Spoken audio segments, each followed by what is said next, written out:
ये है talks news network और आप देख रहे हैं पॉलिटॉक्स, राजनीति का कच्चा चिट्ठा। विधानसभा चुनाव संपन्न होने के लगभग 2 महीने बाद भी केंद्र की मोदी सरकार और पश्चिम बंगाल की ममता बनर्जी सरकार में ठनी हुई है। किसी न किसी बात पर आए दिन दोनों सरकारों के बीच तनातनी बढ़ जाती है, लेकिन अब ये लड़ाई और आगे बढ़ती दिखाई दे रही है। इसी कड़ी में अब मुख्यमंत्री ममता बनर्जी अब राज्यपाल धनखड़ को हटाने के लिए विधानसभा में प्रस्ताव लाने की तैयारी कर रही है। वैसे आज से करीब 11 साल पहले यदि पुंछी आयोग की सिफारिशों को संसद से मंजूरी मिल गई होती तो ममता सरकार ऐसा कर सकती थी, लेकिन वर्तमान परिस्थितियों में ममता चाहकर भी राज्यपाल जगदीप धनखड़ को तब तक राज्य से बाहर भेजने में कामयाब नहीं होगी जब तक केंद्र उनकी मांग या सिफारिश पर गौर न करे। 2 जुलाई से पश्चिम बंगाल विधानसभा का पहला सत्र शुरू होने वाला है। जानकारी सूत्रों की माने तो ममता सरकार द्वारा विधानसभा सत्र में राज्य के राज्यपाल जगदीप धनखड़ को हटाने जाने के लिए एक प्रस्ताव पारित किया जा सकता है। ममता का आरोप है कि राज्यपाल विधानसभा की कार्यवाही में अत्यधिक दखल अंदाजी कर रहे हैं। हालांकि इस प्रकार के प्रस्ताव को कोई संवैधानिक वैधता होना संभावित नहीं है। वहीं इस प्रकार का कोई भी प्रस्ताव अगर पारित होता है तो केंद्र सरकार और राज्य सरकार के बीच अनबन होना है। संविधान के अनुच्छेद 155 और 156 के अनुसार राज्यपाल राष्ट्रपति की प्रसन्नता पर्यंत राज्य में केंद्र का प्रतिनिधि होता है।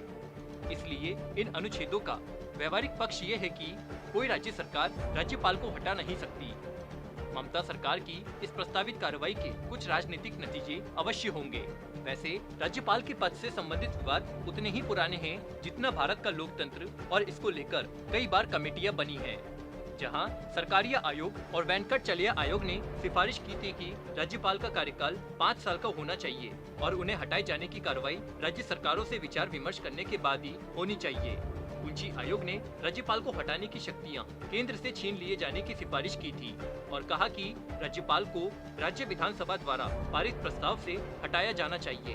वहीं राज्यपाल जगदीप धनखड़ के खिलाफ प्रस्ताव लाकर ममता बनर्जी इस मामले में फिर से राज्यपालों को लेकर बहस शुरू करना चाहती है।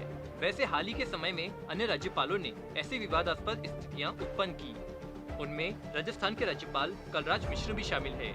राज्यपाल कलराज मिश्र ने विधानसभा का विशेष सत्र बुलाने के निर्णय में विलंब कर दिया था, जब अशोक गहलोत सरकार सचिन पायलट नेतृत्व वाली पार्टी गुट के विद्रोही का सामना कर रही थी। इस लिस्ट में दूसरा नाम आता है महाराष्ट्र के राज्यपाल भगत सिंह कोश्यारी का। कोश्यारी ने विधानसभा चुनाव के बाद कल सुबह ही बीजेपी के देवेंद्र फडणवीस को मुख्यमंत्री पद की शपथ दिला दी थी।